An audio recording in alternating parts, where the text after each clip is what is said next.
Good afternoon, and welcome to the JB Show on the Revolutionary Blackout Network. I'd like to give a warm welcome to all of you and remind you that the JB Show streams every Sunday at 1 p.m. Eastern Standard Time. You can also catch me at the RBN Roundtable on Thursdays at 6 p.m. Eastern Standard Time. I also host my own channel called the JB Font Channel, and I stream typically every Tuesday at 2 p.m. Eastern Standard Time. Please make sure to click the thumbs up and please don't forget to subscribe and click the bell icon because you know that the algorithm just doesn't like us. I just want to give a warm welcome to everybody here that's in the chat as well. And I am apologizing for the tardiness. However, we did run into some technical difficulties, as said before, but it's always good to see every single person here. I just wanted to introduce my guest, Z. He is also from the Populist Left Network and also host of the show Revolutionary Reader. Z, how are you doing today? I'm doing well, Jay. Glad to be here. Yeah, that's good. Good to have you. Good to have you. Yeah. And I just wanted to go into the chat just to say hello to everyone, just to, you know, get, my introductions out of the way and see how everybody's doing. Grow House Anarchist says, watching this while squatting on vacant private real estate because housing is a human right and the real estate agencies are racketeering rings run by criminals and economic terrorists. Good luck out there. I appreciate you for That's tuning pretty in. cool. Yeah, but good luck out there because yeah, Yeah, they make it illegal to be poor. By the way, so dead people exactly. Dead People's Thing says capitalism depends on the exploitation and oppression of people. Poverty for many is the direct result of the few getting super rich. You can't tackle poverty without tackling capitalism. Perfectly said. Yeah, Mhm. I agree with Uh, that. yeah, we have based people in here. I'm telling you. Yeah, CBC voter is so good to see you as well. Panquake, nice to see you. Yona, nice to have you. Good to see you as well in the chat. Christopher, he says, I lived in a halfway house for 2 years after incarceration. Is that considered homeless? If you did not have your own place to live, you're homeless. That's basically it. So yeah, because because you're in there, without a place to go, you're homeless. So yes. Who else? Candles Boat 504 says, looking forward to your talk today. You always have the best discussions. Thank you very much. That the ones that need to be had that no one else is having. Yeah, and this is something that I think that we need to talk about. Let me see who else is in the chat today. Def Leopard, it's good to see you as well. It is nice to see a stream focus on representing the poor and disabled. Thank you so much. I think this is a conversation that must be had.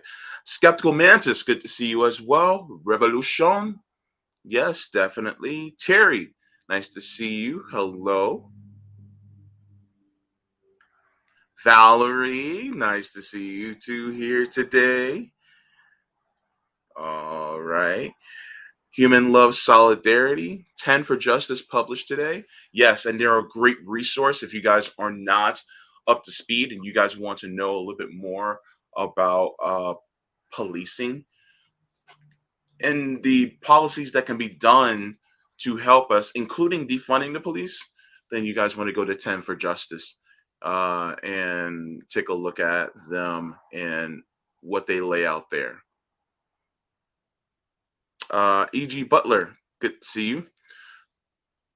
For some reason, the connection between poverty, homeless, and deprivation is not being tied to capitalism. Well, we're going to tie it to that today. So have no fear. Austin Jones, good to see you as well.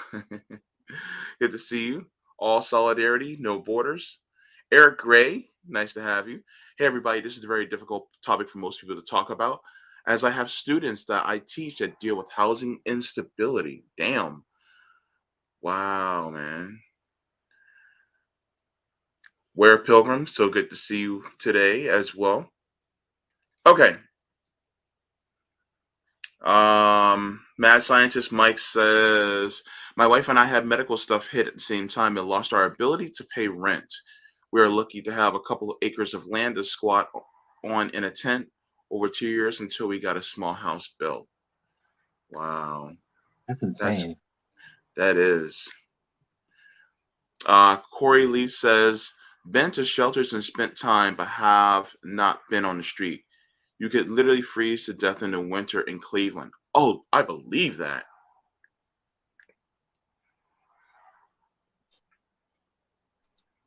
Lawrence Johnson says President Demento is more interested in starting World War III than helping the nation to cope. President Demento. He is demented. That's exactly right. And I'm radical leftist agenda. So good to see you. Nice to have you as well. Quaker anarchist, my homie. And I'm looking for anybody who I did not get to say hello to. Les Bones. Hi. Good to see you in here as well. Cape Socialist. Good to see you. Austin Jones as well. Mario Vargas. Where is Los Angeles sending all the homeless after sweeping the streets? They're just trying to make them disappear. That's basically all it is. Brandy Weaver, good to see you. Among friends, hello, hiya, hiya, hiya. Jeebus. Let me see. Hello, JB. I was napping, but I left my laptop on. When I woke up, you said hi. Let's talk revolution. And we definitely will. I'm looking to see if there's anybody else. I think we pretty much have everybody here. Eric Husseau says, check out this Wondering lecture, fascinating. Watch debunking the top myths about American wars on YouTube. Okay, thank you so much for that. Also on Rockfin, just wanted to say hello to everybody in the chat on Rockfin and just letting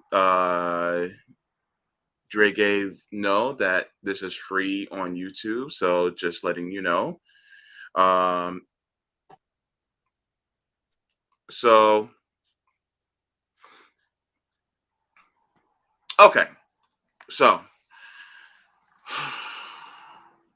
poverty, homelessness, food insecurity, housing insecurity, right?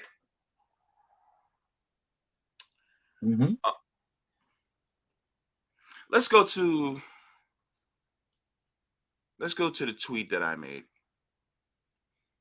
because this is what actually set all this off, and I would like to give kind of a little bit of backstory why we're doing this show. Sounds good. If I can find it. Okay, here we go. All right, I'm about to share my screen really quick. All right. Okay, share screen, JB. Share screen, JB. Okay. Okay, so this is what I said. I should do a live stream about how people focus so much on the middle and working class, but never the poor. We exist, and we have a large number in this country. Many of us are disabled, homeless, sleeping on couches, working extreme hours just to survive, or working multiple jobs. I continue. Some of us were in jail, prison, and are trying to work but have very difficult time obtaining or keeping employment because of this amoral system that's devoid of restorative justice. Agreed. Z, you came into the chat as soon as I wrote in. You were like, "Yeah, I would like to have a discussion about this," and I said, "Okay, let's get in the DMs, let's talk, let's get this thing set up." And now here we are, right? Exactly. I mean, I feel like it was important. That was a very important. I felt like that was a very important tweet. I mean, it like especially on the left, like you see a lot of like shows and things like that focus on the middle class, Yeah. and they never talk about the underclass and the working poor. And they, anytime they're talking about jobs or getting jobs back, they never talk about getting those people into jobs or getting those people in their stable positions. So I think that Mhm. that was I'm that really was awesome to see pointed out. Yeah, if you every single time, and to anybody who has been uh within the political sphere over the last, I say, 2 years, especially watching like the debates or watching interviews with different politicians. A lot of times people, and even and many people in the podcasting space, they talk a lot about the middle class. They're like the middle, right? Exactly. um I don't know about you, but I grew up poor. Oh yeah, same here. According to the measurements, that completely out of whack measurements of the poverty level here in the United States, I'm basically still poor. Um, I'm about a hair's breadth above poverty line, above the federal poverty line, which I actually think is way too low. It needs to be. It does. It needs to be raised. It's it's long overdue for a raise. Yeah. And so because of that, I'll say this before I move on. A thriving wage is actually closer to $30 an hour. Well, no, more like $40 an hour, Yeah. which equates to what, about let me see, about 60, $70,000 a year. Hmm. I say if you make less than that, you're in poverty. Not in poverty. You're you're poor. Yeah. You still you're struggling Yeah. definitely. There's no way like Yeah. it's just it's crazy because like Yeah. the minimum wage hasn't been raised in how Hmm. long, since like 2009, Hmm. and Yeah. there's been no significant movement on like you said, how like getting people homed. Even people who were like having issues with like paying rent or paying Hmm. mortgages, like even the people who are homed are having issues. It's in every And people don't seem to remember that like before the pandemic people were already living to paycheck. Yeah. So now the situation has gotten even more dire, and there's hasn't been no one. I'm sure I haven't seen anything, but I'm sure that many people have fallen from even from the middle class into starting to be working poor and underclass. So it's just so underreported. Yeah. Um, just to give you guys a bit of a scope on how bad it is out here. Uh, if any of you know what Section 8 is, Section 8 housing,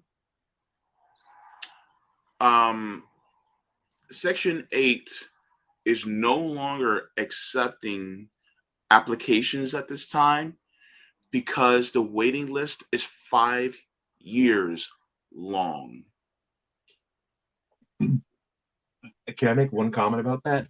Sure, people please. used People used to I used to, well, still do hear this a lot, like especially growing up, that like when people would grow up in like the USSR growing up, or any place that was trying to start a socialist project, they'd be like, um the waiting is like 5 or 10 years to get a free apartment.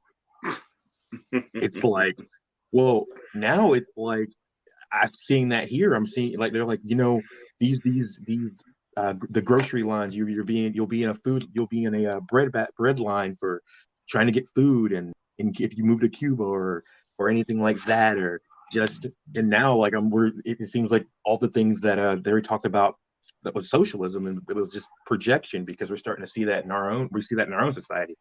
It's it's Mhm. it's been Yeah. pretty ironic, I think, at best. Yeah. We have bread lines here in the United States. We just call them by a different name. We call them food banks. Exactly. And yet you're talking about, oh, And oh, in they socialist and countries, they have bread lines, bread lines. And it's like, uh, we're in a capitalist country. We got them here. You guys want to talk about bread lines? Like, exactly.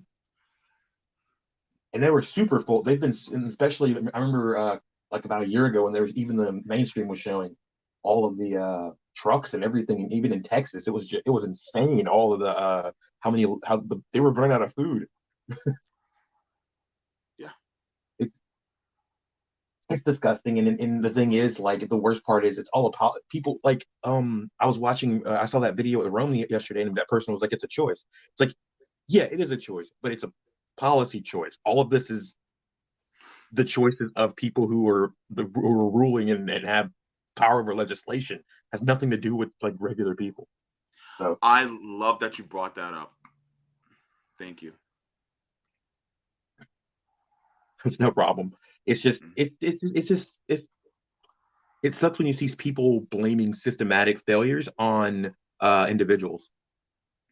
Yeah, definitely. In fact, I'm going to share. Everyone needs to see this. Everybody needs to see this. Um, RBN co-host Rome decided to take a trip, and he went to Compton, California, to meet up with CJ. And Rome is literally giving out food, toiletries, and whatever he can, and clothing on Skid Row in Compton, California. People, if they don't know, like Skid Row is like one of the most like disenfranchised places in the country, and Yeah. he's out there helping, and Mhm. the Yeah. event that ensues it actually just shows how sad everything is because everyone's so desensitized actually. Yeah. And so, just to give you guys a little bit of context, people are yelling out in their cars and saying that these people out here made their choice. Here's Rome's response. Choices, nigga. So let's help our fucking people out. These motherfuckers supposed to live in a 3-bedroom house. Go make your fucking choices, my nigga. Don't come around talking about what the fuck these fucking people do with their time. The fuck, nigga. Choices. I'll do I it love again, that. just for emphasis, just for emphasis. So let's help our fucking people out. These motherfuckers supposed to live in a 3-bedroom house. Go make your fucking choices, my nigga. Don't come around talking about what the fuck these fucking people do with their time. The fuck, nigga. So yeah, if anything, that made me love Rome even more. Yeah, I love that. I saw that, I was like, oh fuck yeah. Yeah. And the reason why is because people are saying that, oh, they made their choice. Here is a very ice cold take that people need to realize. This take is not even hot. It's not even lukewarm. It's a cold ass take. People do not choose to be in poverty.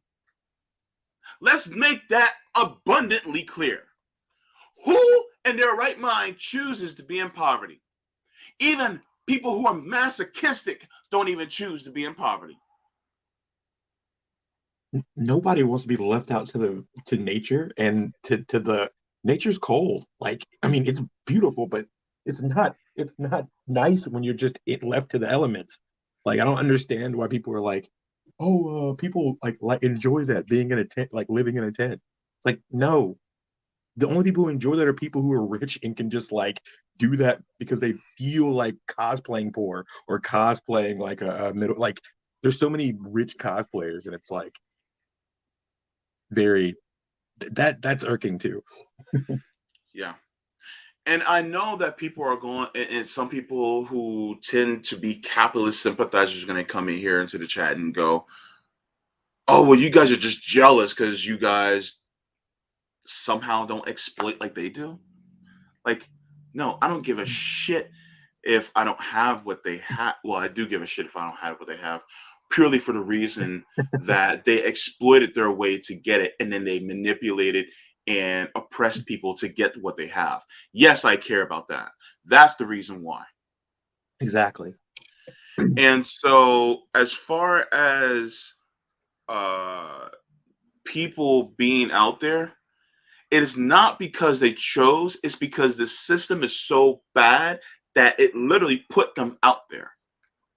It's brutal, and like people don't even like. There's people out there who are who have been like who have made it quote unquote for a while, and then they just still got smacked down because not because it's not built for people who don't want to exploit, and it's not built for people who are kind-hearted, and that's just the system. Like it's cold and it's mechanic. Oh, of course. And just to let people know, I know there are a lot of people who are watching and going to say, "Man, this system is broken." That's kind of you're when you say the system is broken, you're giving the system the benefit of the doubt. The system is not broken. The system is working as it's intended. Mm-hmm. This is one of the reasons why, because a lot of times people who are conservative or people who are liberal will say, "Oh, the system is broken." No, it's not broken. These are features, not bugs. It's a feature, not a bug. Thank you.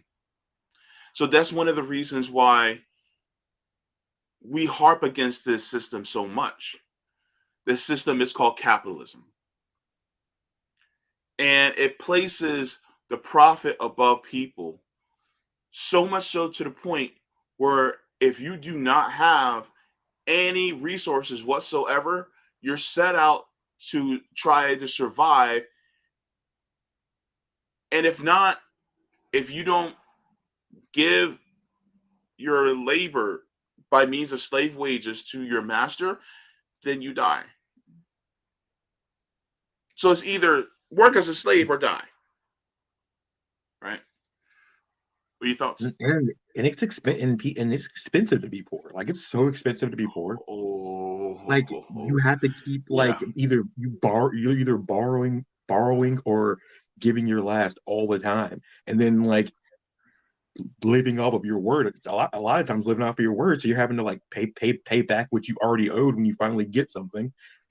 Or in that doesn't account for like how expensive food is. Like, and then that's just like basic things. Like so. I can't even imagine. Like myself, I'm in a lucky situation at the moment. My mother-in-law lets us live with her, but I'm unemployed at the moment. I've been unemployed for about 2 years because I do suffer from an anti-inflammatory disease. Oh man, I'm and sorry. and it's under control at the moment, but when it does flare up, it can be very bad. And my in my middle 20s, it got out of control.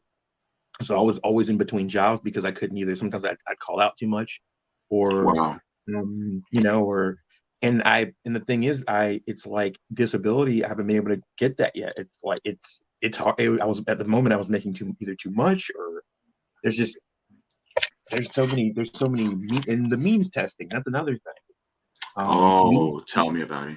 Means testing is like one of the like most classic, and like that's one of the main tools of attacking the poor and attacking people. They'll be like, if you make this much money, you can't do this. But it's like, yeah, you can be making this much money, but if all your money's going to medical bills and like trying to like keep Yeah. yourself afloat, then how is that even what is you're just as bad off as anyone who doesn't have that money. So Yep. because you're sitting there in a loop, just like it literally puts you in a loop of just trying to survive. Oh, trust me. And as somebody that's on Social Security disability, I know. Because even when you're on it, you don't get enough to survive on. I saw you talking Uh, about that. I saw you talking about that the other day with Sabby and Nick, yeah, and I yeah, was just like, but yeah, he's popping on. neither my mother or myself can live on our own. We can't because we just don't make enough. And on top of that, if I ever wanted to marry my boyfriend, I can't because then they would literally take my disability benefits away. That see, and that's another thing. It's like, I'm married at the moment, and it's like what, and I have a 2-year-old, a 3-year-old, and it's just like who can like no one can survive. And if I did get a job, it'd be I don't know, 12, $13 at the moment, and even the certification that I'm getting certified in, it'd be like 17 or 18. It costs Mhm. like $17 to survive, maybe in South Carolina. Like you could like it's a single person. So I Yeah, not tenable. And that's so many people's situations. Like how they would be blaming millennials are in the house with their parents or moving back in or not doing this. It's like no, that's capitalism, not a generation. A generation didn't do that. That is literally just ignoring problems for decades until they build up, and now they're starting to crumble in front of our faces. And we yeah, just came in and we we just turned like we're all like in our turning our 30s and 40s. We have not been in a position to control anything. yeah, yeah. Our So hands have been tied essentially. 50 Thank you already. to Susan Jacobson for the super chat. Thank you so much. Susan says, this is a discussion that desperately needs to be had. Thank you. I was homeless many years ago, but I was lucky. I had a car to sleep in and a supportive family that helped me get back on my feet. I'm sorry you even had to go through that in the first place, Susan. And you know what I hate is that in this country, they will use a story like Susan as like some feel good story that, oh, well, she met adversity and then she got out. And now look at her, right? This is proof that everything's going as planned, as it should. And it's like the fact that someone like Susan had to sleep in her car in the first place is a tragedy in itself. And for Thank some you. reason, it doesn't bing in their brain that there's something wrong with the fact that somebody had to sleep in their car in the first place.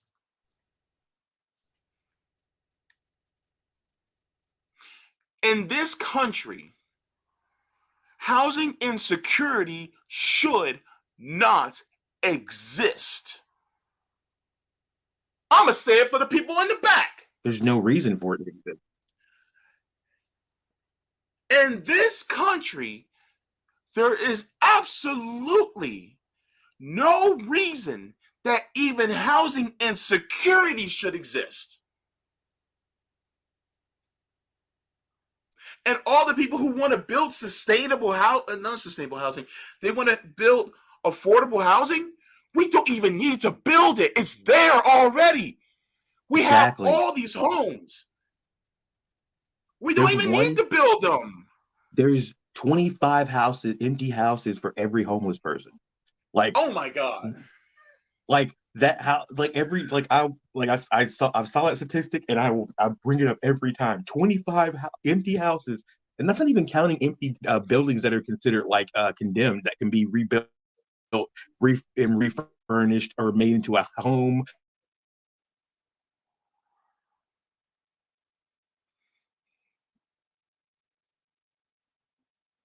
There's no Like, reason for homelessness. no reason at all. And to anybody who's watching that's Especially when sleeping you on have some. Sorry, go ahead.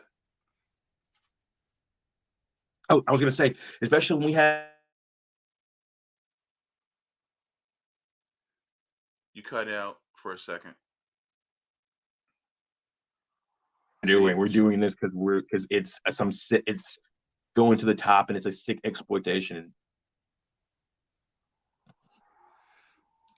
Yeah. To anyone who is sleeping on somebody's couch right now, you're homeless.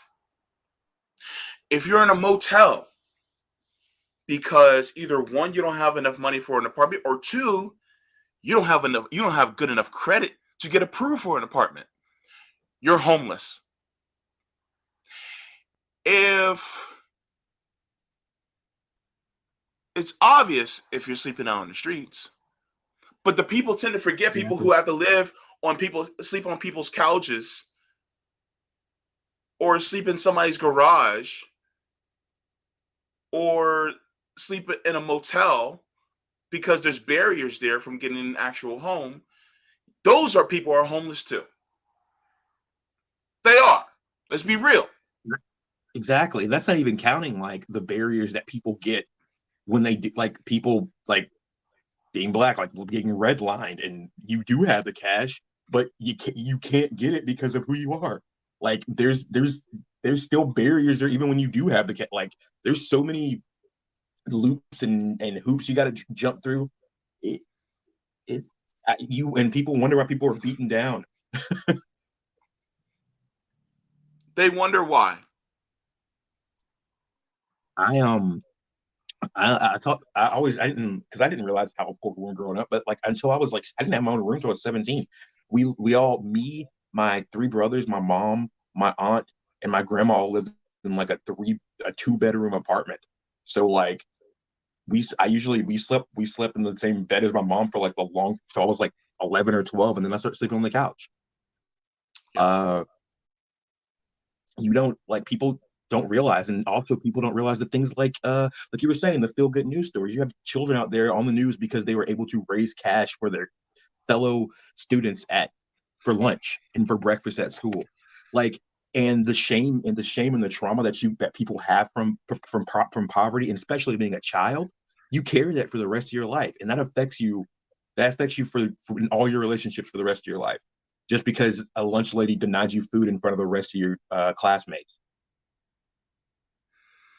I'm showing pictures of Skid Row right now. Yeah, Just that Google is Skid Row. it's not as jolly as the song. I'll tell you that.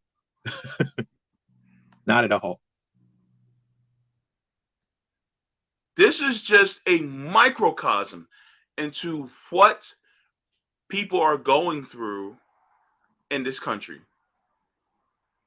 When I looked up because I wanted to look up underclass, just the direct definition, and it was usually a concentrated poverty in an urban community, and Skid Row is like the exact definition of underclass, is what they would consider what would be considered underclass. It's concentrated poverty. Like people pass that all the time and don't give it a second thought. Like people who don't live like there. It I don't understand that. How is there not major like major reform yells? Well, reform obviously we're way past that, but how is there not major like anger and just seeing people live like that, like, and not being able to like have a heart or anything. I mean, if I'm able to get like some cash, and like if I have like extra, like especially when I have like anything extra on me, and like I'm because homelessness has gotten to the point where it's everywhere. Like just because of the pandemic, it's everywhere. It's not like it was pre-pandemic when like we would drive Mhm. down the street or drive downtown and we'd see a homeless person.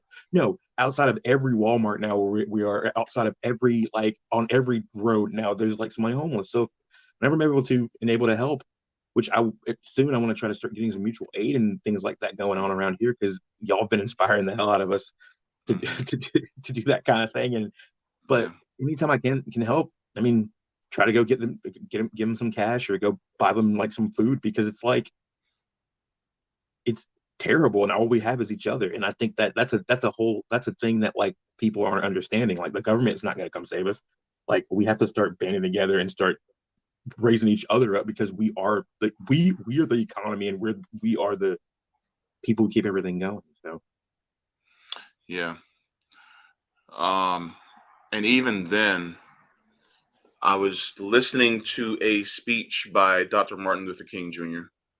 yeah, Recently, and I'm going to I'm going to share an excerpt from it, but before Sure. that, I want to share this quote. And I tweeted it out. Dr. King says, "True compassion is more than flinging a coin to a beggar. It understands that an edifice which produces beggars needs restructuring." Now, to anybody who may not know what the word edifice is it means like a system. So you can say it like true compassion is more than flinging money to a beggar. It understands that a system which produces beggars needs to be restructured. So basically, meaning he's tackling the underside of the problem, the undercurrent of the problem that is underlying, and people don't want to tackle this. And then you get people like Eric Adams that want to increase the police budget in New York, and yet he wants to decrease or defund the education system in New York. Exactly. People don't understand like that money's there. It's just all going to police forces in the military. All the money is there. It's just going to beating our asses and keeping us under control.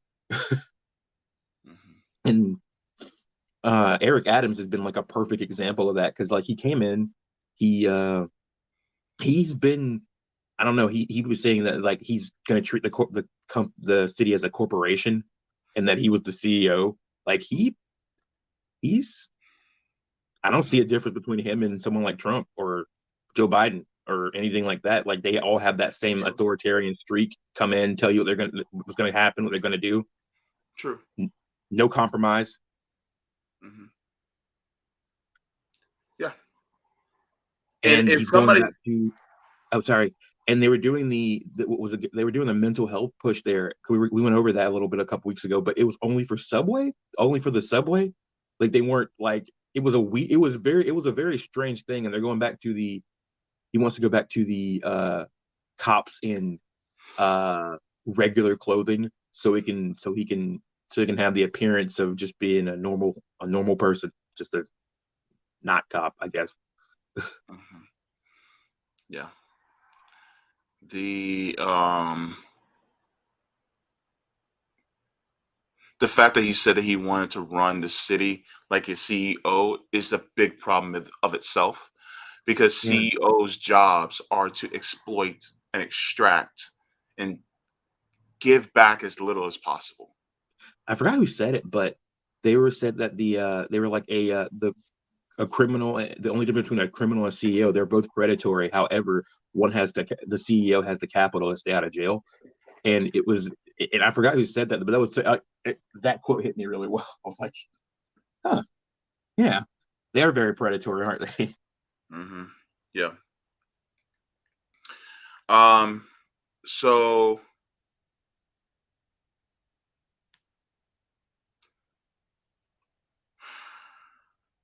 I showed this before, but I'm gonna show it again because a lot of people just don't get it, and I'm gonna show you some people who don't get it. And I don't care if people try to make excuses for this, but they don't get it at all.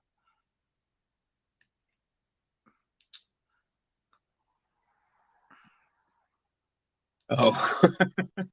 I tweeted, "A bunch of rich people sit around and scratch their heads as to why poor people are stealing food and toothpaste while missing the underlying issue."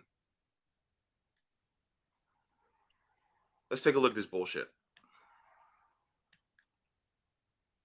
Thank God we don't have smell-o-vision. It is true that people are just walking in and walking out with it. No, there's no doubt about it. I mean, you go to a local pharmacy, Drain Reed or Rite Aid, any of them, and you've got to get someone to help assist you. I mean, they have the little button there. Yep. You hit the buzzer, and the guy comes over and unlocks your toothpaste. Yes. I mean, we're talking about basic stuff. He's not And I'm sick. like, as well. what did I miss that we How's now this have funny? toothpaste? That's a good question. How is it funny? That's funny to you. I don't think that's anything funny about someone having to steal like toothpaste or toilet tissue or anything like that. You know how desperate you have to do to be like, I'm gonna go to a store and grab that. Like, there's no that's not something you just do because you want to do it or for fun. And if you get caught, I can't even imagine how. I mean, it's gonna suck going to jail, but that would be so embarrassing knowing like this. You're gonna get the shit. Not only you're gonna get shame, and you're gonna like for being poor. You get shame for being poor. Like it's horrible. By the way, just as an FYI to many people, especially non-black people, did you know that they actually, I think they still do it in some states. They actually lock up products for black people? Mostly it's we used to, until I remember they brought it up. It got brought up and then a lot of Walmart stopped doing it, but all of our hair products and shit like that were Hair like products. For black And people. I'll tell you something. And what's even more messed up is the fact that like you go into a Walmart right now, all the contraception is locked up. All the what? All the contraception is locked up. So What?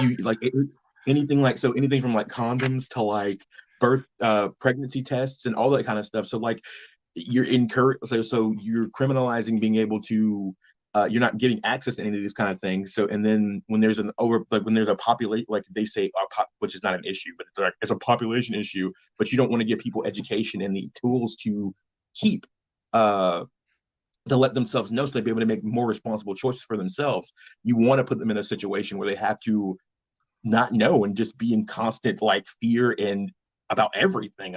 Always apprehensive. You're always almost to like a state of like animal because they want to turn you into that.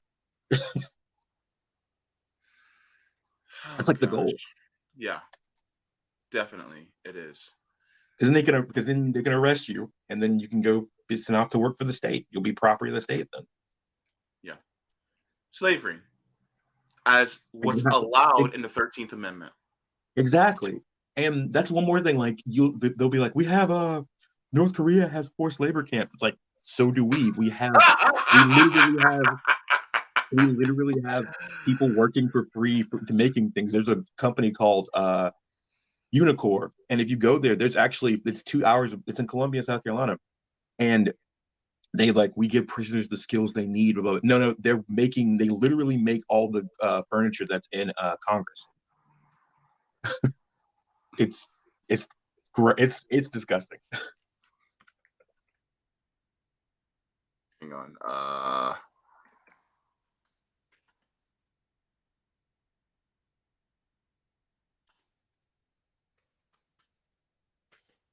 Sad and it's also sad to see Al Sharpton up there. Like he's up there just feeding the narrative like he doesn't know.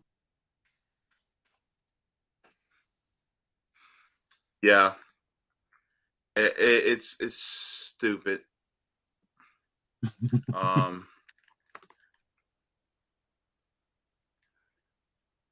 right, let me continue this god awful take.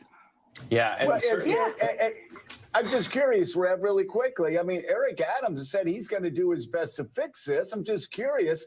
I mean, he's got a governor who's saying, well, I don't know that we want to give the judges any power to make decisions on whether they've seen the same bad guy in front of them like 12 times in the past week. And then you've got a DA. I know you talked to the DA. The DA's going, oh, we don't want to punish anybody unless it's like really bad. So, yeah, you can steal whatever you want to steal. Though. And, yeah, I mean, you won't in that do any jail situation, time. they are right. And then I think that they got that part right.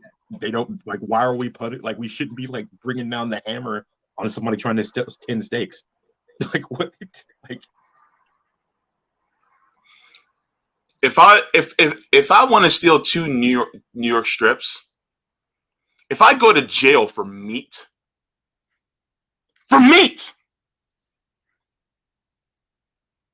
one of the most it's food. It's one of the most basic things ever. And can I say, you know how desperate you have to be to go to Trader Joe's to steal? Like, Trader Joe's sucks.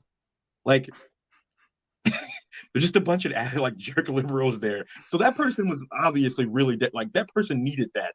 Like, there's no way. They needed that. My goodness. They didn't want those stakes. They needed those stakes. Yeah. I mean, how many cows get euthanized anyway? Exactly. And even if that person, was, let's say that person was a vegan, you're literally going to, if I start walking out of the building with a bunch of collard greens, you're gonna arrest me for stealing collard greens? And can the thing, like, people say they weren't, they was nefarious. It's all insured. So when that happens, they get the money back anyways. It's not like they don't get, like, I know that, say like that person was just stealing steaks to be stealing it. So look, what, you're insured, and you steal from the community, and you steal from the people all the time. You get subsidies to move in, and you get so. I don't know. There's so many contradictions there. Yeah, there's a ton. All right, let's finish it up. I don't feel like it, but whatever. Then you've got a woke city council. I'm just curious, is Eric Adams going to be able to do anything? Well, he's obviously surrounded by elected officials who want New York to remain chaotic. Well, I think it's chaotic because this guy is chaotic because you guys are creating a system that makes people have to do this. And I like how Joe Scarborough is just like, when are we gonna go beat some people's asses? When are people gonna get he's literally asked, if he in particular in this thing, it seems like he just wants to see people get beat and brutalized.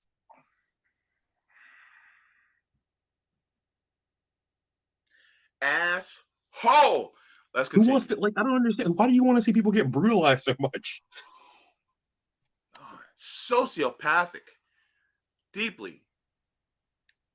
he's got a challenge there because there is a debate in the criminal justice system, and there are those that are concerned, including me, about overloading the system and the jails with petty crime. Okay, if that's the case, then why not offset that by giving people resources so they won't have to commit the petty crime, Reverend? I bet they didn't see any of that when the stimulus checks came in. I bet they didn't see as much petty crime because there was an economic base there for us. We had a little bit. People had a little bit of something. And here's the crazy part. This isn't new information that we're talking about. This has been around for a long ass time. But they're bragging. But JB, you got to remember, they were bragging about cutting child poverty in half, not just cutting it out. They were bragging about the fact that it was cut in half. So there was still 50% of kids who were in poverty, and they were just like, "Oh, well, we got half of them out. What about the others?" You know what? I'm gonna say something. And I don't care if anybody comes from me. I don't care. You know how you want to cut out child poverty completely? Cut out adult poverty. Because you want to make sure that their parents aren't starving too. Yes, thank you. Because guess what? Children are just adults when they're young. That's all they are. So if you want to cut out poverty, just cut out poverty, period. Why are we focusing we want them, to not have poverty when they're kids, but when they're adults, screw them. What? It's the pro-life argument, like on the right, where people will be like, I'm pro-life, and then when the baby's born, no one gives a shit. So it's like, what are you really pro-life, or you just don't want people to control their bodies? So, JB, we got to. Oh, JB, you got to. And this would be contradicting of pro-life. How are you pro-life and you don't want people to be fed? How? It sounds like you're pro-suffering. How are you supposed to be the party of the working people if you don't want people who are poor to do okay so that they can get to that point. Exactly. And that's reasoning way to the right of what I say. I'm like, no, just give them food by virtue of them being a human being. Well, they were talking. I was looking at this. I saw this tweet. I forgot who it was, but they were talking about this. The fact that a lot of the Olympic athletes are just super like amazed in like all the food and that they're able to get in for when they're eating in Beijing right now. And they were making the argument that a lot of Chinese people don't even realize how lucky they are at the moment because of how they've centralized everything, and they've been able to eliminate extreme poverty there, and because of policy choices, they've been investing in their people, while we, on the other hand, have been investing in CEOs. Our infrastructure is crumbling, while they, in the last 10 years, have almost gotten all high-speed rails across the whole country. And it's just, it's ridiculous to see a country like us that we were like, oh, we're the best, which, that's already exceptionism, American exceptionalism in its own right. But just being like, we're the best, but where? Are we the best in COVID deaths? Are we the best in shitty politicians who tell us that they're going to do one thing and not do it? Are we the best in homelessness around? Like, yeah, we're number one at a lot of things, but there's not things you want to like. It's sad, and you can see the loss of grip on power because we just keep trying to start wars everywhere now. Yeah, and the war on the people is becoming even more real.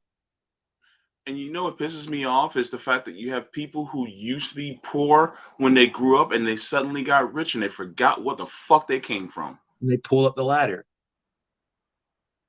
Looking at you, Whoopi Goldberg.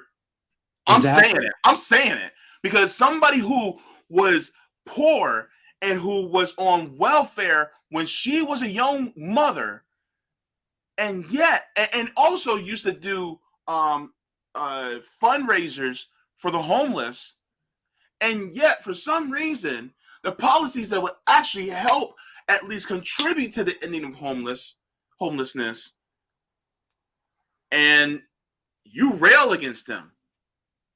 And like they won't eat like those type of. It's what sucks about those, like when that argument too is like, even the beginning of like people would be like start to be happy even if we had a beginning. Like people know that that's not an overnight process. Like they're like, oh, what are you gonna do? Snap your fingers? It's like, no, we're gonna build like systems and make legislation and get people to work, so we can start helping people who are underprivileged and aren't able to help themselves and are economically destroyed and it's like people want to make people seem like they're loony and that they just have a pie in the sky, but it's like, no, it's not unrealistic to sit down, get a plan going of how you're going to home people. It's if the exact opposite is possible, I'm sure we can do at least get the process started. And I don't know. I think people want to blindside people with that you're just being idealistic and blah blah. It's like, no, people want to see material gains and people want to see things change in their lives. There are a lot of people who are idealistic, and then once their ideas became achieved, we were like, well, why the fuck didn't we do that in the first place? I feel like a lot of people are idealistic for themselves and they don't think it's like in a more for a collective, for the collective here. Because it's just, there's so many things that we could like. There's a lot of things that need to be changed, but eliminating people's economic disparity would be one of the best first starts. Like, there's no reason. Social Security was idealistic. Now, a lot of older people aren't dying as much as they used to when they got really old. Mm-hmm. Medicare was idealistic. And now you have a lot of older people who are able to get their health care without having to waste a whole bunch of money on extreme premiums. though Medicare still makes you pay premiums and it's still tough for some people. So I would say that they still definitely have some work to do. But But those were idealistic. Those are two programs that weren't around, and then bam. Yeah. And they weren't perfect. They're not supposed to be perfect at first. If you're well, it's the earth. It's you're experimenting with things. Like we're trying things. So it's like, but if people want to see people fighting for them, and people don't want to, and also people want to be able to have the means to do for themselves too, to their own abilities. Like not everybody can do everything, and we have people who are, like we're discussing, disabled, but at least being recognized in your humanity being recognized. I think that's one of the fundamental issues. We don't recognize people's humanity at all. We just treat them like they're cogs. And another hot take from JB, I'm gonna say this too. When people who defend capitalism say, well, if you give people free stuff, they're just gonna get lazy, that's projection. That is projection. I said what I said. That's projection. Because that's what they do when they get free shit. It doesn't mean that there's gonna be the rest of us, because guess what? A lot, and another hot take from JB. We get sunlight for free. We get rain for free. The shit grows out of the ground for free. And so you mean to tell me that because the earth gives us stuff for free, that we can't do it to each other? We can't work in a symbiotic relationship with one another on this planet? Thank you. I'm sorry. Look outside. Look outside. What do you see growing that you did not have to cultivate? And guess what? It happened for free. People get on my nerves with this. Now the free argument is complete bull, because most people, when they start getting when they're bored, or especially when they're bored with when you have your needs met, people start looking for things to do. People don't just want to. No one wants to sit around all day. No one does that. I don't. Those are my folded clothes from all my laundry proves that I didn't sit around all day. I actually was able to fold my clothes, and I folded fitted sheets too. By the way, just to let y'all know, because JB can fold fitted sheets. Bam. That actually is a talent. My wife taught me how to do that. I honestly have to thank Martha Stewart for that one, unfortunately, but yeah, hey. She taught me how to fold fitted sheets. So I think we're talking so much because we're trying to avoid finishing this video. I don't want to collect that whole This take is so and God. Joe Scarborough, who wants to have everyone heads cut off for getting some toothpaste. It's like, gosh, consuming this bullshit is like having to consume Madagascar hissing cockroaches on Fear Factor.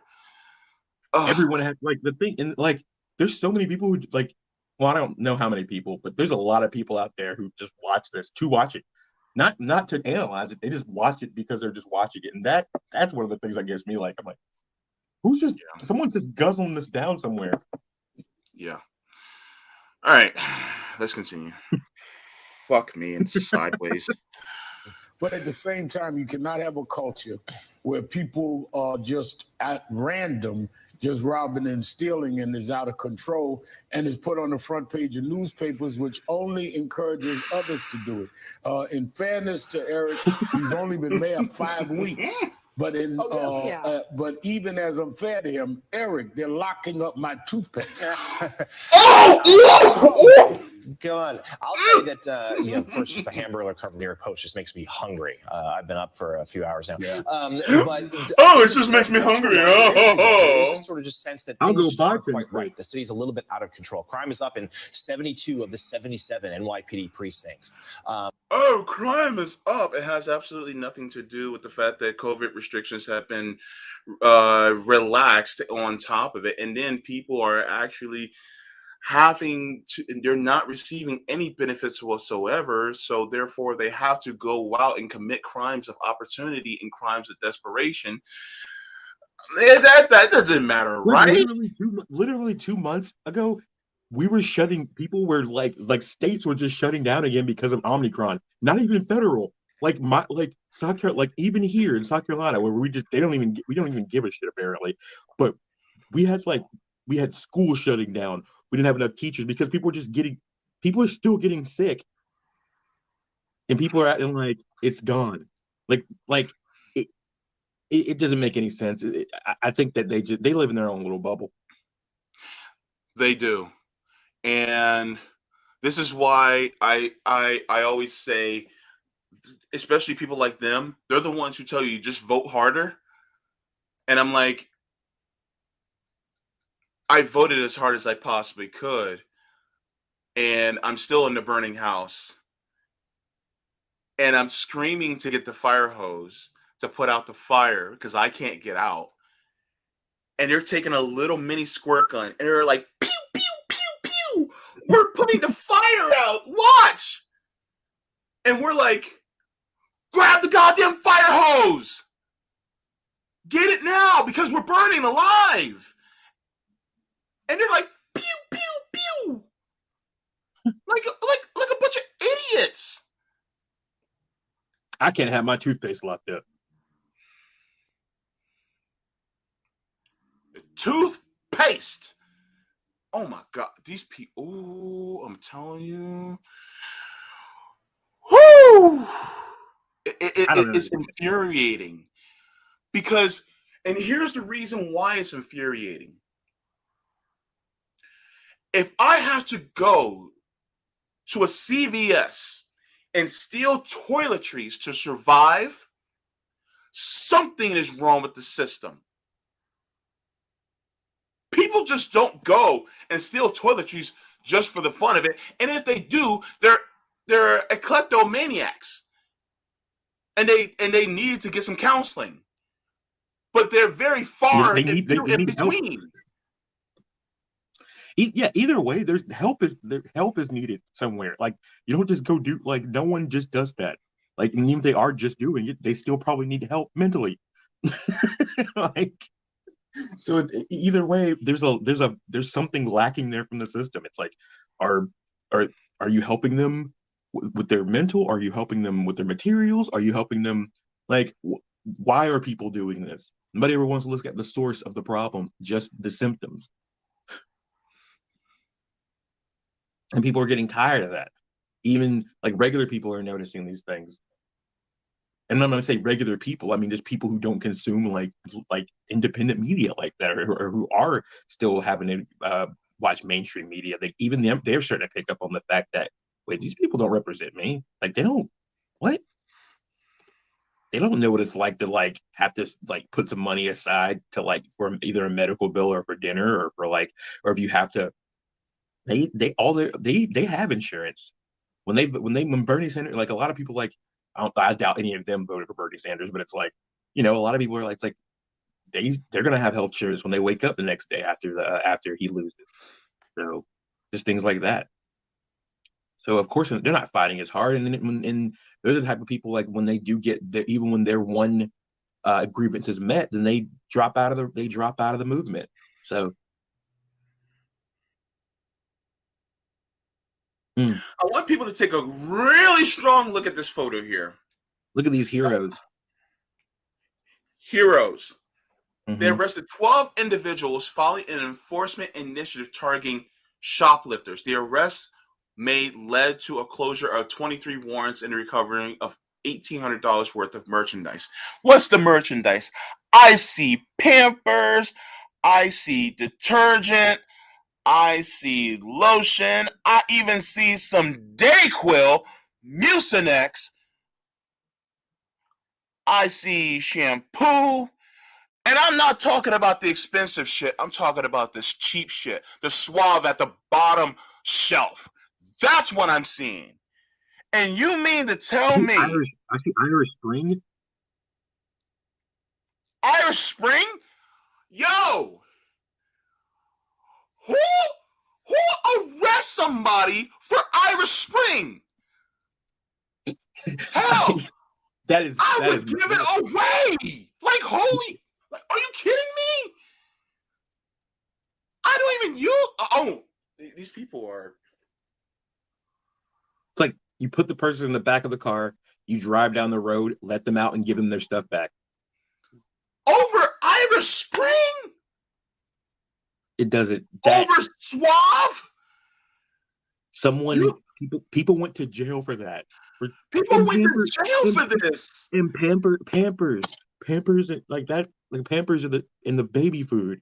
So there's babies now hungry because they're the people who are trying to survive to get in and do what they had to do to keep them going. This is literally endangering the public. This is not public safety. True public safety means that the public is no longer food insecure, housing insecure, health insecure. That's public safety. This is putting the public in danger because now you're endangering people of being of lacking hygiene, which is dangerous.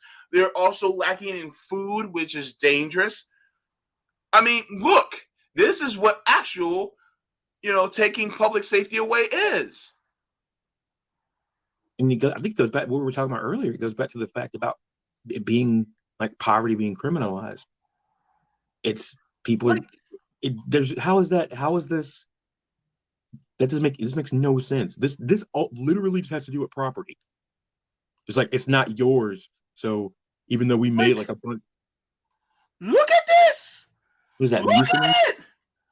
Look at this, bro. Some all detergent. You get arrested for some all. Wait, hold up. Mucinex. Mucinex. So I can go to work the next day?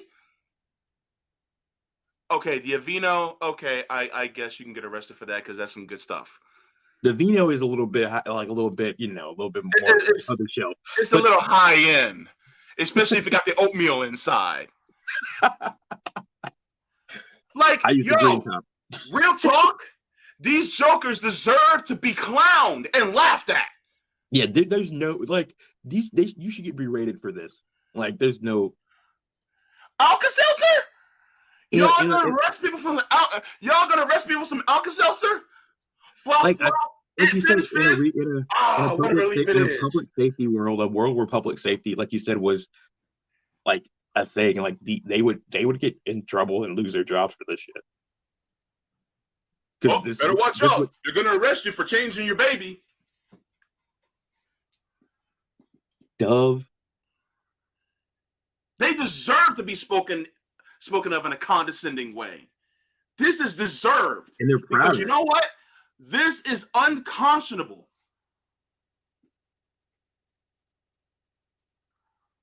And then they wonder why people look, y'all wonder why some people from neighborhoods like mine end up getting out there and selling bricks and some rock on the side of the road just so that they can survive.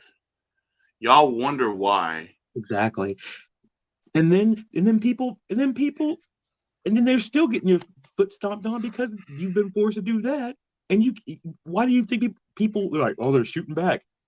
People can't eat. You have put people in such a position that they have to be violent. The violence, no, you haven't just put them in a position. The violence that you've perpetuated on people, because this is violent. Even if you don't have to be punched in the face or kick your ass kicked to be violence. This is violence. Being denied basic needs is violent as hell. But so people have gotten so used to this violence, it's just like, oh, whatever. But this should irk anybody. This picture should radicalize anybody. Any normal-minded person should be radicalized about this. Completely. It's just, and so people, and and they always talk about the middle class, like, oh, the middle class is hurting. What about us? What about us? I don't think the middle class is stealing toothpaste. We're not the ones stealing toothpaste. We're not the ones stealing. They're not the ones stealing steaks. We are. Why do we have to do it? Because we've all been stolen from. You want to talk about the real thieves? The thieves that are sitting there exploiting all of us so we don't have the money to do it. Because they're getting billions of dollars. They're making more in a day, more in 2 minutes than people making their whole year of working. And if you want to talk about thievery, that's the thieves. Let's look at a statistic. Not even statistic. Let's look at some numbers. This is from census.gov. Poverty.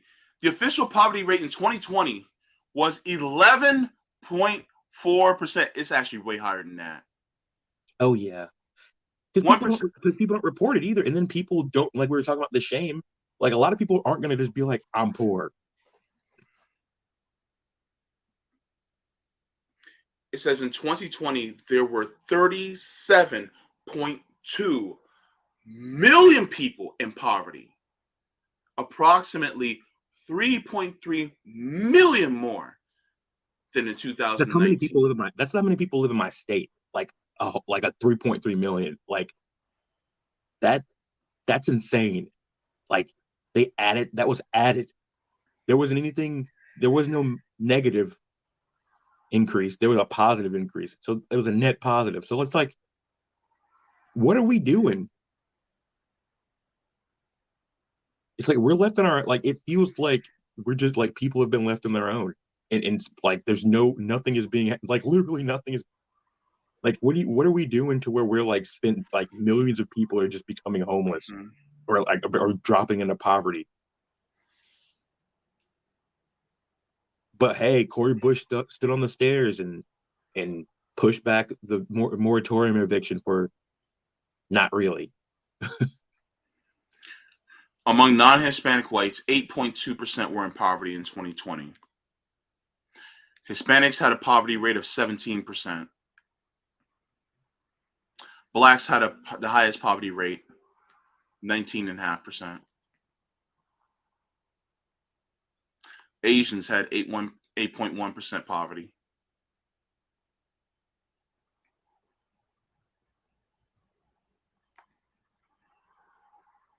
All of that's terrible. Poverty rates for people under the age of 18 increased to 16.1%. So these are children. What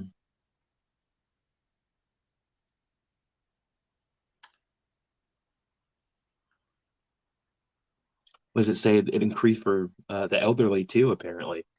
Yeah. And elderly are just like, some elderly are just like children. They can't take care of themselves. So it's like, what? And that's not even counting about the fact about when an elderly person has issue that the debilitating issue, and they start like losing their mind or losing their physical autonomy, like that's expensive. In what, home health care, people can't afford that either, and that's another thing. Yeah, I have to take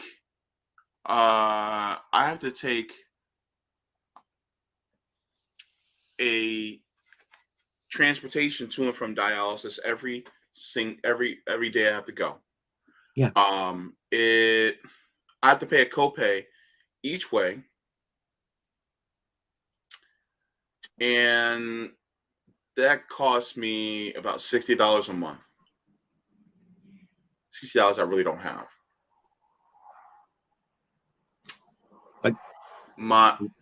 Sorry, go ahead. It's like, why? Like that's terrible. Yeah, for me, that's a lot. Over $60 a month. Yeah. And if I don't have the money, they just leave me. So if I don't have a way to get to dialysis, well, I guess I'm screwed. What? Yeah. So I think someone was like, they had said that they were going over a video with Cubans that they're asking them how much they thought it cost you to have a baby here. And one person's dad lived here, and he had said that in America it cost, because he had paid $1,000 to get a tooth removed here, and it was just like, yeah, in America it costs a smile. So yeah, I mean, and it's true. I I'm fortunate enough at the moment for my my medication. taking Mira. It's it's an anti-inflammatory. It's worked with a lot of like things like rheumatoid arthritis and things like that. Mm-hmm. And this each pin, I have to take a weekly injection, and but each pin is $1,500 a pin.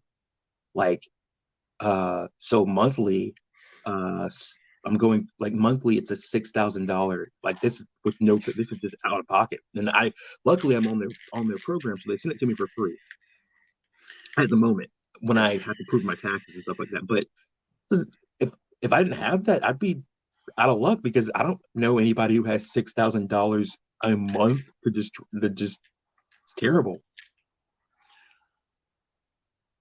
As somebody who has a dialysis access, you have, it's a risk of getting clot. So you have to take medication to make sure that it doesn't clot very easily, because I clot very easily. Yeah. This medication right here is $529 a month for a month's supply. $529. Okay. Who has that? Thank God I am poor enough to get Medicare Part D and have Medicaid. If not, I would have to have a tube stuck in my chest right now because I wouldn't be able to afford this. Which also means that my quality of dialysis would actually go down because I wouldn't have this. And it means your quality of life goes down. So you're not able to. So then you're not able to provide. And this is those kind of loops. Like if I miss like a week of my medication, I start swelling up, and it's like I can't function around that. Like you can't function when you don't have your medication either. And those are the kind of things people don't think about. Like, oh yeah, people are. I guess you just don't have disease when you're poor, but no, we're dealing with that too. People are going to work. People are still working poor, like in pain, like just going at it because they know they can't. They don't have any other choice. The grind that is put on people who don't have is insane. Mm-hmm. Over $300. Over $300. That would be a cool.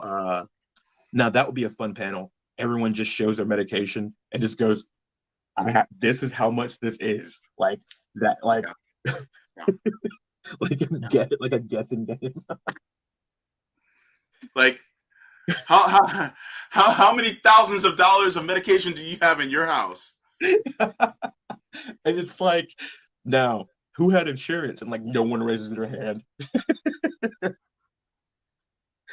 It's just it's wild. I'm hoping that we could have more of these types of talks because they're needed.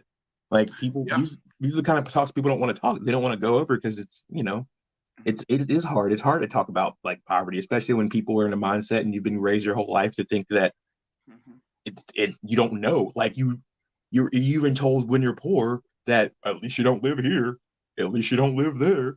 Like it's like, yeah, that, but at least they are able to do this because they at least get even that place that people were like, at least you don't live here when you're growing up. They probably had free healthcare.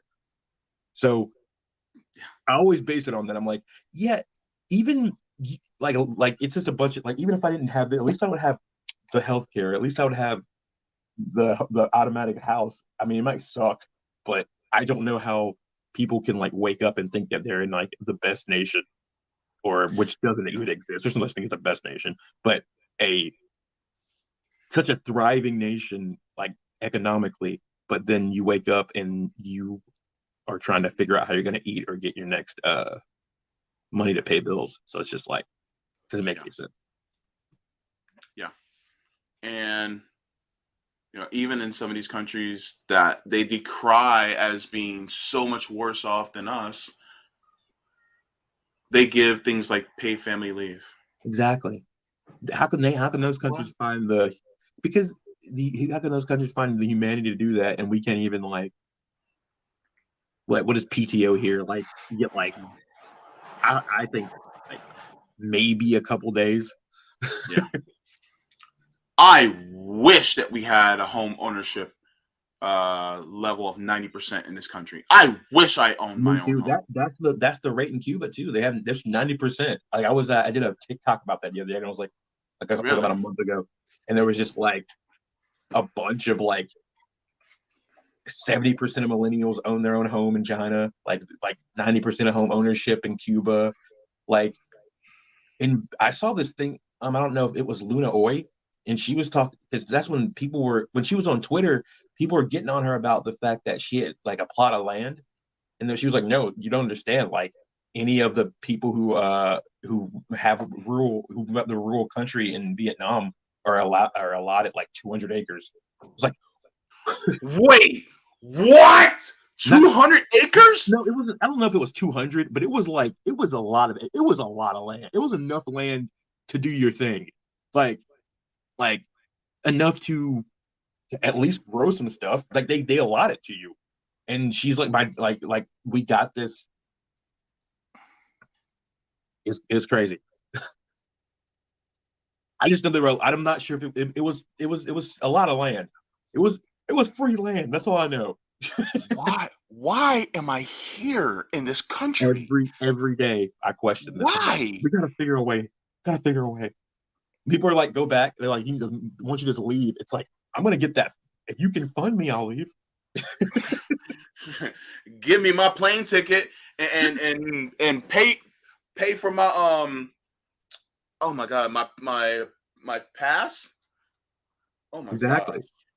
There's a lot of like crazy things. There's so many crazy things that are happening around the world, and we're just like status quo.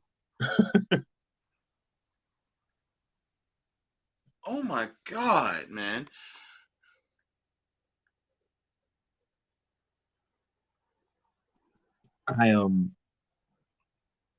Yeah. So I also wanted to play a part of this speech as well, because I know you don't have that much time left, but I wanted to play a part of this speech from Martin Luther King Jr. Yeah, I was waiting for that. Yeah, because I don't think I've seen this speech. Yeah, it's good. You'll enjoy it. So you share my screen. By the way, happy Black History Month, everybody. Happy Black History Month, everybody. What is it, the 20th? Yeah, today's the 20th, yeah. All right. So this is the part that people usually gloss over when they whitewash Dr. King. But this is based Dr. Martin Luther King Jr. Ready? See, I've heard this. I've seen like the quote of this speech, but I've never seen the speech. Oh, it's good.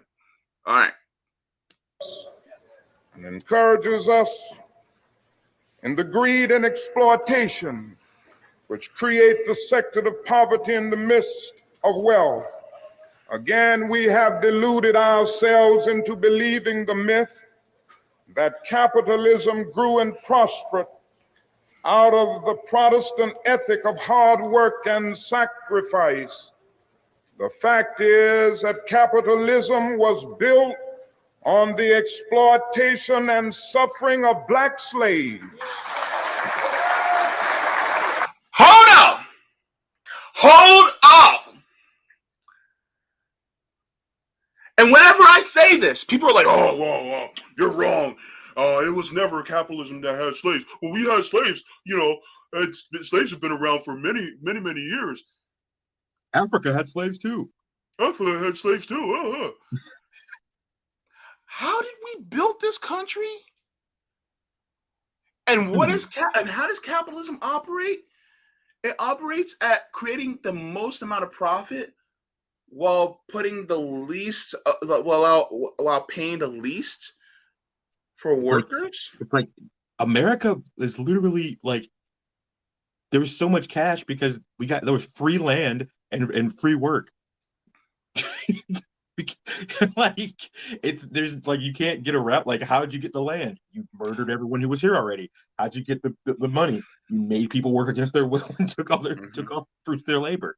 These are the same people that be like, oh no, the people in West Africa, that was just a really nice cruise ship ride over here to the United States. Cruise ship ride. Okay. Yeah. That's what they would say, because they're they love whitewashing things so much to the point where they would just call it a cruise ship ride. That's basically what it is. Even the textbooks whitewash it by saying, they make them look happy, and they're just like, oh well, they just came over here. It was like a friendship. It was like a friendship. It looked friendly. It looks like even when people, because that is one thing which is very interesting about today, how the text, like you have like CRT being like argued in school and things like that, and the fact that we don't want to be hurting these kids' feelings. It's like have you been to school? Like, did you ever go to school here? Like, if you look at when you go through history here, like it's always smiley. It looks so smiley, like people were having the time of your life, and there was no brutal history. Like, it's very, very strange. Okay. There was a white pharaoh in one of the books, like Ramses from the 10 Commandments. So it shall be written, so it shall be done. Okay, I'm gonna say something else, and I don't care. Spicy. If your child is of the more paler complexion, melanemic, and they start to feel upset, depressed, and sad at the history of how Black people are treated in this country, that's the desired effect. Because then that feeling will well up within them to say, this isn't right, we shouldn't be doing this. If they start to feel bad about the history that their parents, grandparents, and ancestors have caused, that is the desired effect, because that means that they are learning history, which means that they will not repeat that same history. We don't get a bill for when the first time like somebody tells us they can't play with us because of this color of our skin, or because we can't go over to our white friend the first time you want to go to a white friend's house, but then you find out that their white friends' parents don't like Black people, so you can't hang out with them. We don't get bills and cover for that, and we grew up just fine. But for better or for worse. Mm-hmm. Yeah. But yeah, it like that's what people are like. It's like we have our first like. Our parents talk to us when we're young. We have the talk about, look, when you go out, blah, blah, you have a whole race of people who don't have to worry about, who don't have that talk. They go out, like you said, everything is whitewashed and frivolous because you don't have to worry about oppression. It's the same thing. It's like women, they have to have the talk about go out and being safe. Yeah. There's things men don't have to worry about. There's just these blind spots that need to be made aware of, and if you're not made aware of those blind spots, you're gonna keep shit up. Mm-hmm. All right, so I'm gonna continue really quick. Yeah.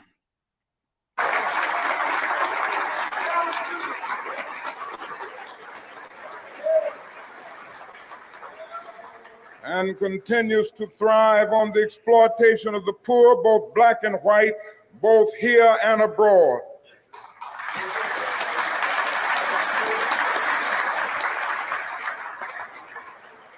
If Negroes and poor whites do not participate in the free flow of wealth within our economy, they will forever be poor, giving their energy, their talents, and their limited funds to the consumer market, but reaping few benefits and services in return. The way to end poverty is to end the exploitation of the poor ensure them a fair share of the government services and the nation's resources. I proposed recently that a national agency be established to provide employment for everyone needing it. Nothing is more socially inexcusable than unemployment in this age. By the way, that's MLK advocating for a federal jobs guarantee. I was just about to be like, wait, whoa, I did not know, and that makes me even more happy about MLK, because the federal jobs guarantee is one of the best. Like, and the fact is, like, we have so much work that can be done, especially like in like you live in the South, you understand, the fact that there's like tons of work that can be done in our areas alone. Like, so in so many sectors, we have shitty water. We have like we have lines that can be put underground. There's a lot of reconstruction that could get our infrastructure back up. If they really wanted to do an infrastructure bill, they put a job guarantee in it and that kind of thing, because we would get, it would be amazing. But we have to have that we have to have that reserve pool of unemployment, so people can be like, you can be replaced. Yeah. All right, let's continue. In the 30s, when the nation was bankrupt, it instituted such an agency, the WPA. In the present conditions of a nation glutted with resources, it is barbarous to condemn people desiring work to soul-sapping inactivity and poverty. And I am convinced that even this one massive act of concern would do more than all the state police and armies of the nation to quell riots and still hatreds. The tragedy is that our materialistic culture does not possess the statesmanship necessary to do it. Victor Hugo could have been thinking of 20th century America when he wrote, "There's always more misery among the lower classes than there is humanity in the higher classes." Yo. That was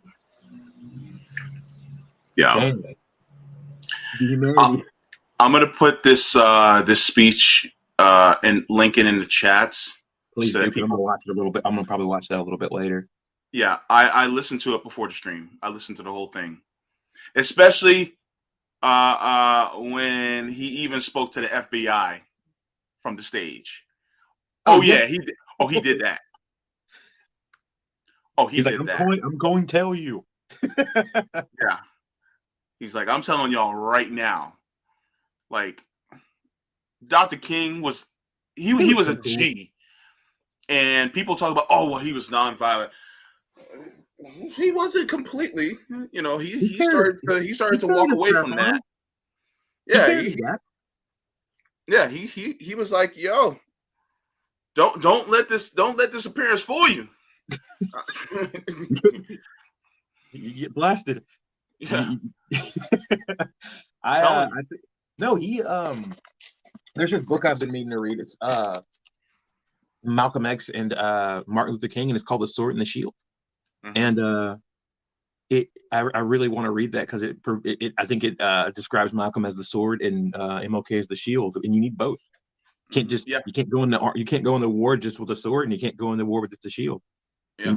So you got to be offensive and defensive. So. Mm-hmm. Yep. So and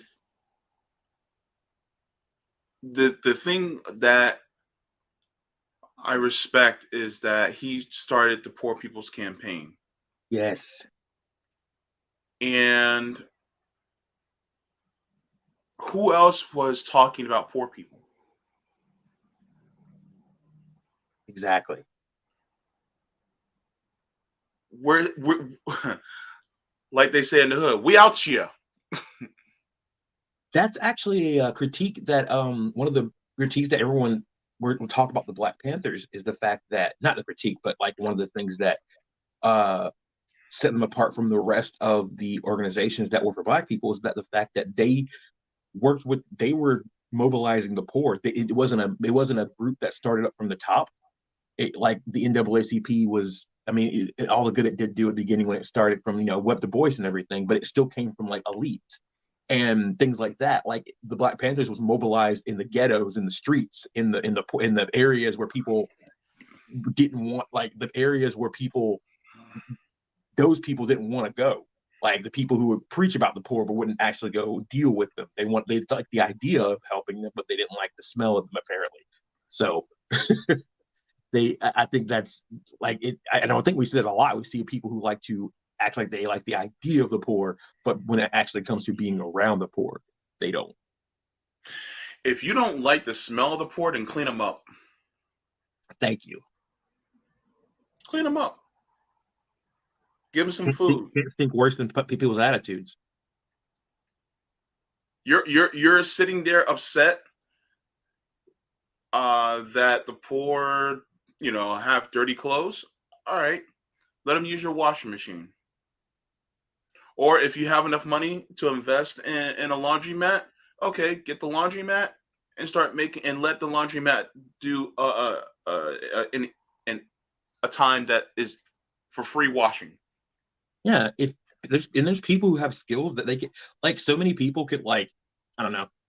There's ways to like help people. Like you can show people the skill you can get people. You can help people in there's people can be helped in so many ways. Like I've worked with computers, and at some point I've been thinking about I want to like do a class where I can help people learn basic computer stuff, and because people need to know these things. Like there's knowledge and things that you can share, even if you can't share money, you can share your time and your skills. Yeah, and being able to teach someone something is invaluable. And just you're basically describing mutual aid. That's basically all you're describing. Exactly. And it's solidarity, not charity. Mm-hmm. And I'm going to say, I'm going to out myself. I was guilty of being one of those people. Whenever I saw somebody homeless, I was like, man, if you just give them money, man, they're just going to use it on booze or drugs, man. I'm not even going to give it to them. I was guilty of that. I was guilty of, but then I started to grow, and I was like, and this is when I was really religious. I was like, well, I'm going to give it to them, and whatever they do with it is between them and God. That's what I used to say. And now I'm at the point where it's like, okay, if they go and get themselves a beer or get themselves some weed or something, I'm like, okay, fine, whatever. It's like, yeah, I mean, my $20 is not going to change your life. Exactly. It's like people act like you give them like $15, they're about to go start a business. You just gave them money for investment for a startup. It's like, no, you just gave them enough money to go maybe get a little bit of bite to eat and go get like a hit. Yeah. Or let them do what they need to do. Yeah. And I'm gonna share what Rome said. After this though, I'm gonna have to dip out. Okay, yeah. I just want to share this one thing because I think you're gonna like what you follow Rome, so you probably already saw it, but just for emphasis. Rome said, just because you have bad habits doesn't mean you shouldn't get what you need. Exactly. That's one thing that I've been trying to get across to a lot of people though. It could be better. Mm-hmm. Yeah. And we are sleeping on it. We have people sleeping on the sidewalk. Yeah, that's in a state where we have billionaires. Yeah, because I'm drinking a lot of beer, but they don't mean nothing. They sniff a lot of coke. They sniff a lot of cocaine. They smoke a lot of crack. Don't don't make you. Crush y'all. Don't have it don't make the man, just like money don't make the man. Yeah. These motherfuckers be millionaires and still be evil as fuck. Don't do nothing for the community. I like you. Exactly. You got billionaires, and billionaires still smoking crack too. The only thing is, they got their needs met. So yeah. So I mean, we just saw it. I think it was the Andrew Gilliam and his him getting caught with the meth pipe in the hotel. I mean, he was a governor, running governor hopeful. So like Rome said, there's no difference, and you shouldn't be denied basic human rights because you have bad habits. And I think that's another thing that people need to get in their head. We're not trying to change people. We're trying to change their bad habits. I'm not trying to change. We should be understanding that people have bad habits, and bad habits don't make a person. Like, there's a difference between someone who literally wants you dead because of who you are and someone who has bad ideas, because we all have bad ideas, and we need to be able to talk to people and resolve those bad ideas. What some people don't realize is that some of these habits are because of the system that they're in. That's what exacerbates those habits. Exactly. We're not going to be able to escape all those habits until the system is changing, and they're not going to change until we're to another system. Exactly. But I've had such a great talk with you today, JB. Z, you are based, man. So are you. So are you. And you're welcome to come on the Revolutionary Reader anytime. I'm on a. Right now, I'm just doing. I'm trying to get some books together because I've been reading. Life has been happening, so I've been reading. I haven't been able to sit down like I want to and do a show, but we'll be back up soon, and we're getting everything retooled at PVN. So, and you're welcome on there anytime. Come on a panel sometimes. I'd be honored. I would love that. Thank you so much Thank you for having me. Yeah, because I think it's pretty awesome that we can have this dialogue and talk about this subject. I actually want to talk about this even deeper in the future, whenever we get a chance, because I think that it's good for us to do this and just to kind of raise the consciousness a little bit more among people. Sounds good. Well, I'll talk to you soon. I'm about to go grab some lunch. All right, man. Take care. Have a good one. Much love. Much love, man. Bye. Brown Devil 2 says, I actually went backwards, grew up giving bumps money, and now I rarely do. Now I give them food or nothing. I mean, you do what your heart tells you, but either way, as long as you're trying to provide some type of aid in some way, because some of us don't really have it like that. So you do what you can. But just think about it this way. What would you want them to do for you if you were in that situation? That's all. Thanks for the super chat.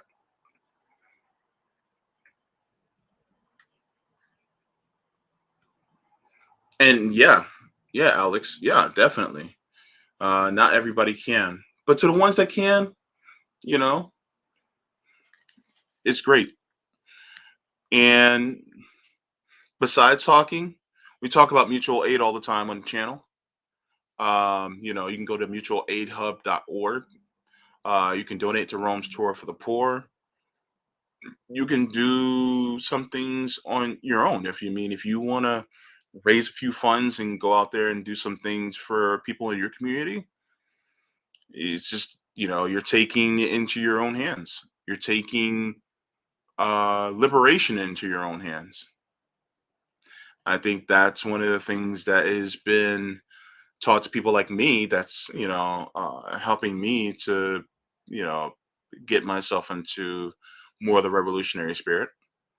So those are some of the things that I think that we can do.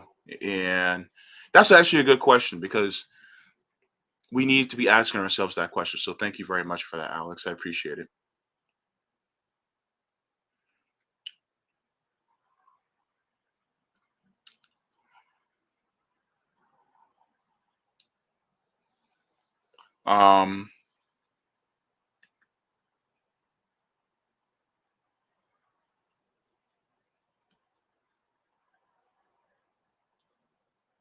Screen Arts Media, you say they need either rehab or unsupervised regular come and go as you please roof. Why not both? If they're suffering from addiction.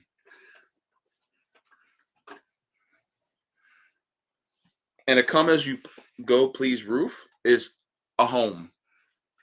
Just give them a home. That's basically it. And help them so that they don't have, suffer from addiction. Um, so yeah.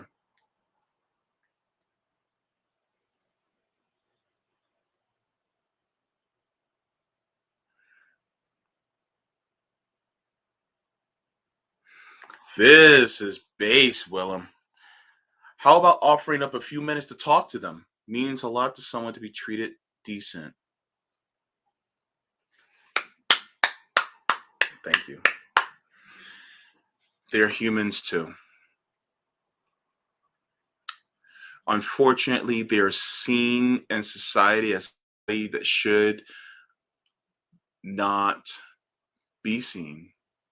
They're seen in society as someone who should disappear.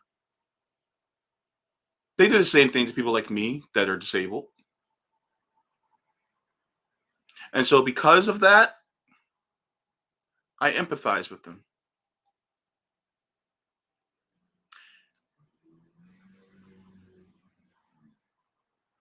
That's a good question too, Alex. Why are so many of them addicted? Because the bullshit of the system. A lot of times it's bullshit from that. And it's not all of them have an addiction issue. Some of them may have, it could be mental health. But guess what? You need money to get your mental health, situation correct. Or it may not even be that. It could just be hard times just fall on people. And that's all it is. If I were living someplace and I didn't have to pay rent, or if I could live someplace without having to worry about being kicked out, would I be sleeping on the street?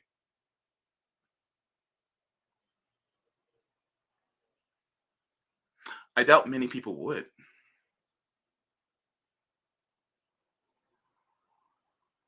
So, yeah.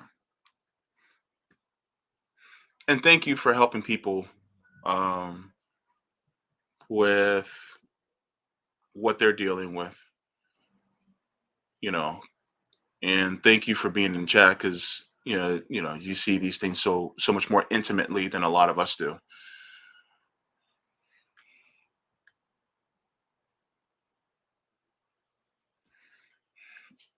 You said you were addicted to Oxy because doctors told you they will help. Yeah.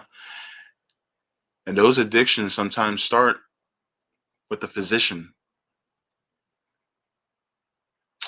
It's sad.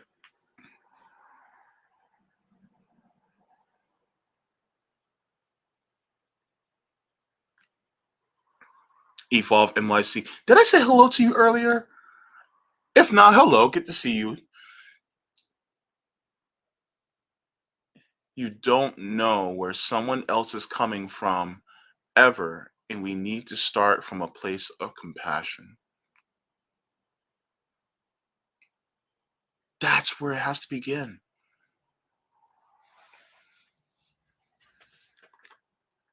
Because if not, we're going to start judging people because they're not exactly where we're at.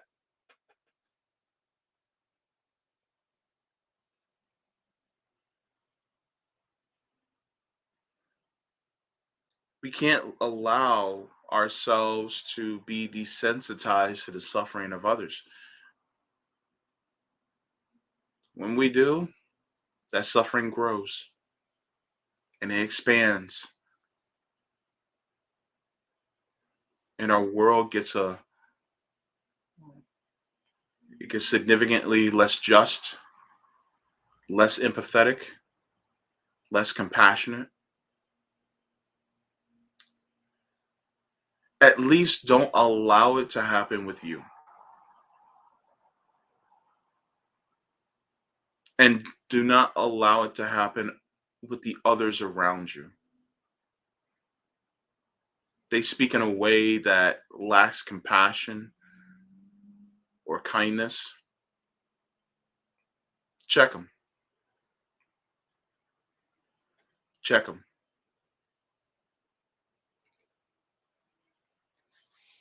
Yes.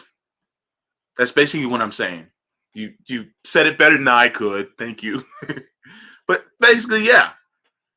Empathy has to be taught.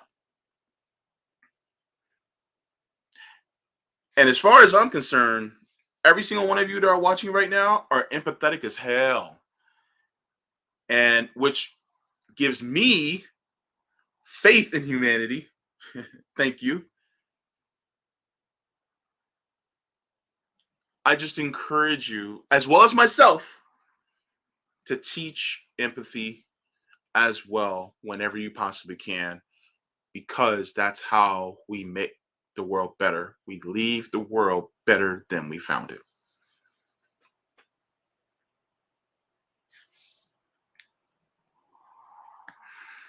And this is a good point too, Eric. There is. And I think this is one of the reasons why it's good to have these conversations, because then it drives people to action, to display that empathy in action. It's not always easy, because we see a lot of barriers. Like someone said in the chat earlier that they make it illegal to feed the homeless. Like, what is that? So there's some ways that we can try, kind of push. And would that involve some of you maybe running for local office in a third party or something? That's fine too. So that you can change the city ordinance and be like, no, we're not going to make it illegal to feed homeless people. We're going to make it legal, and people, y'all can go out and feed the homeless. I'm going to join you too.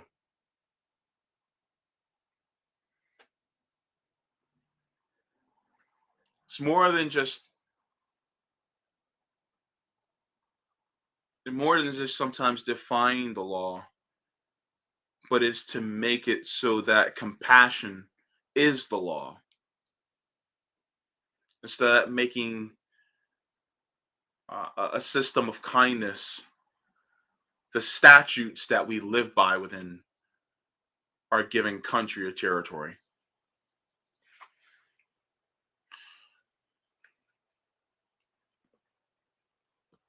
And yes, I agree with that, because you should just live.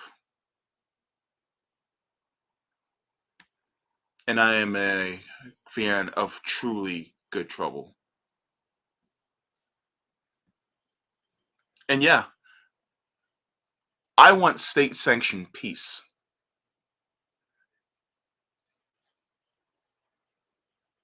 State-sanctioned feeding, where it's like, come on, if you're hungry, let's go. State-sanctioned housing, because if you don't have a home, you're going to have one now. State-sanctioned mutual aid.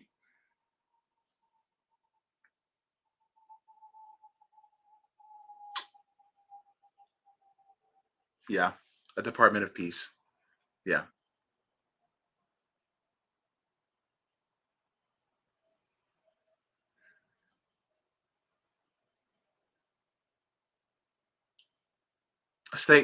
Look, a system of kindness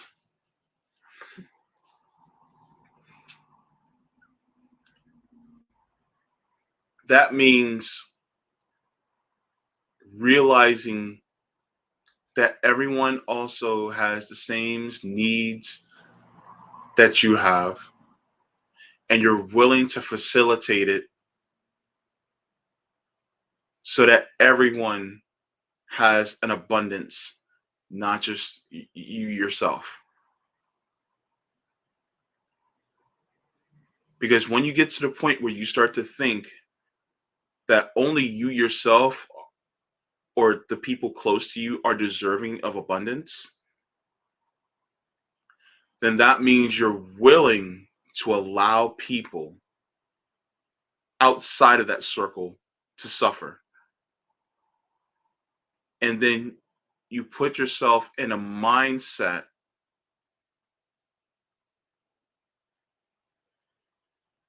that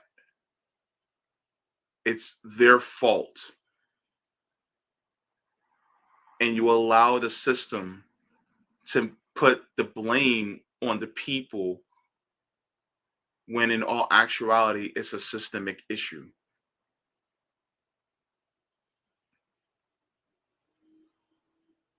And we can't live like that, because no person is an island. So I hope that you guys enjoyed the stream today. I had fun. It was a great conversation with Z. I cannot wait to have him back on. Thank you. And yeah, I'm excited for our next conversation. And I hope that you all continue this conversation after the stream is over, not just amongst yourselves, but with loved ones, with people who you don't even know. And if you've ever suffered homelessness, and by homelessness, I'm not just talking about street play out on the street. I'm also, if you're sleeping on somebody's couch, if you are staying in a hotel because that's the only option you have, any one of those things. If you're going through that, talk about it in the comments, and talk about what you went through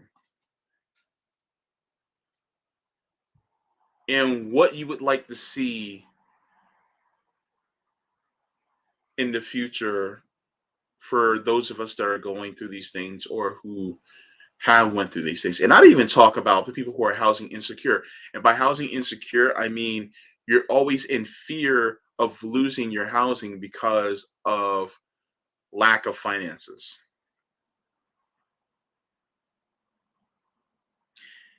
If you're always in fear of losing your house during the lack of finances, that's also deeply emotionally and mentally and even physically debilitating. And people should not even have to go through that.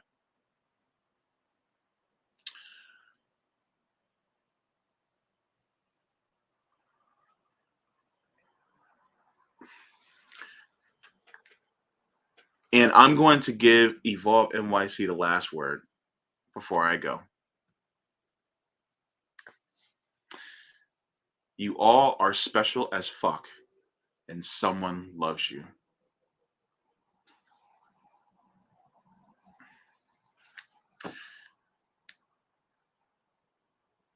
Be sure to watch me on my channel, on the JB Font channel.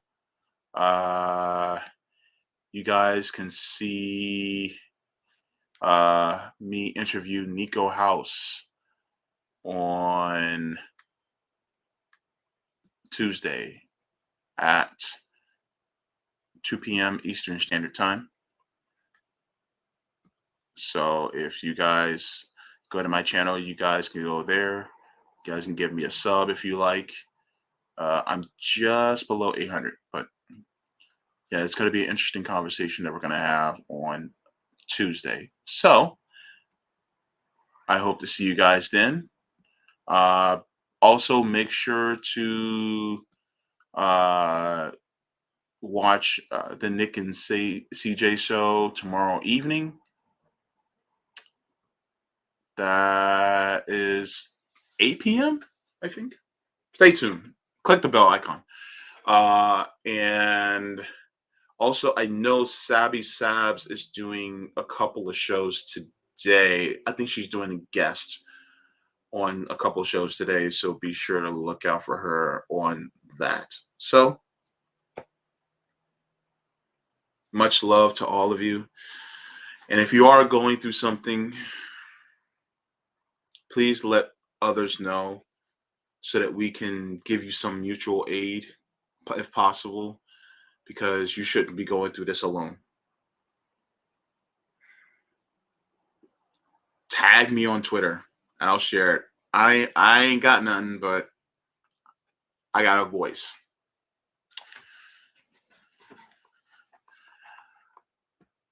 I wish you all love. Drink plenty of water. Leave the world better than you found it.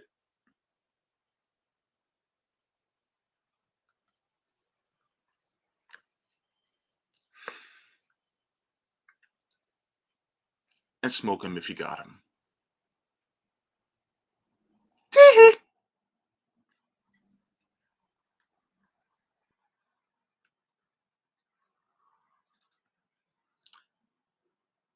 Smoke them if you got them. Why you still here watching this show when it just ended? Click out of it now. I love you all.